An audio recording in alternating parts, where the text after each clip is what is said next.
Hello everyone, I'm Nate, and today I'm going to be presenting to you the Rosa Parks story in the Grade 6 Museum of Caring. So, Rosa Parks was an activist, which meant she protested against rights, but in this case it was black people's rights. She did not like how the segregation laws worked. And if you don't know what segregation is, I got a definition by the European Commission Against Racism and Intolerance. They say the act by which a person or a peoples separates other person or peoples in a daily basis of activities due to their ethnic or racial groups is segregation. Ethnic or racial being what God you believe in or what your skin color is.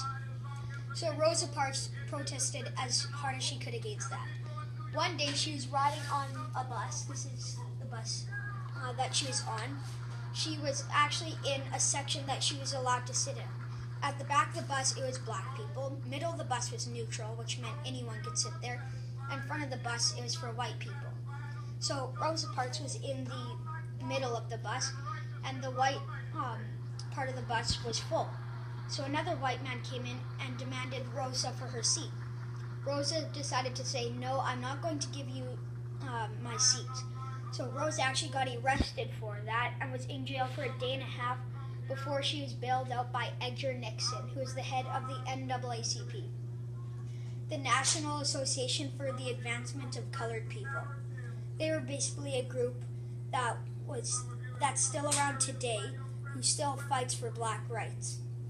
So, and actually, one time, Rosa Parks and Martin Luther King Jr. were actually working together, and I believe that's when Martin Luther King Jr. was the head of the NAACP.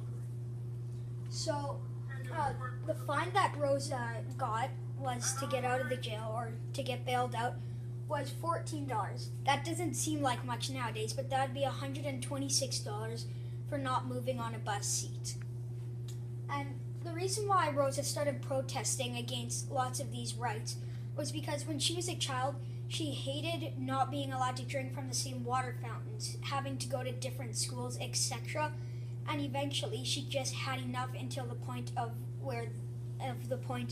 that the bus came. So you might be wondering, oh, who's this woman here? Well, she's actually the woman before Rosa.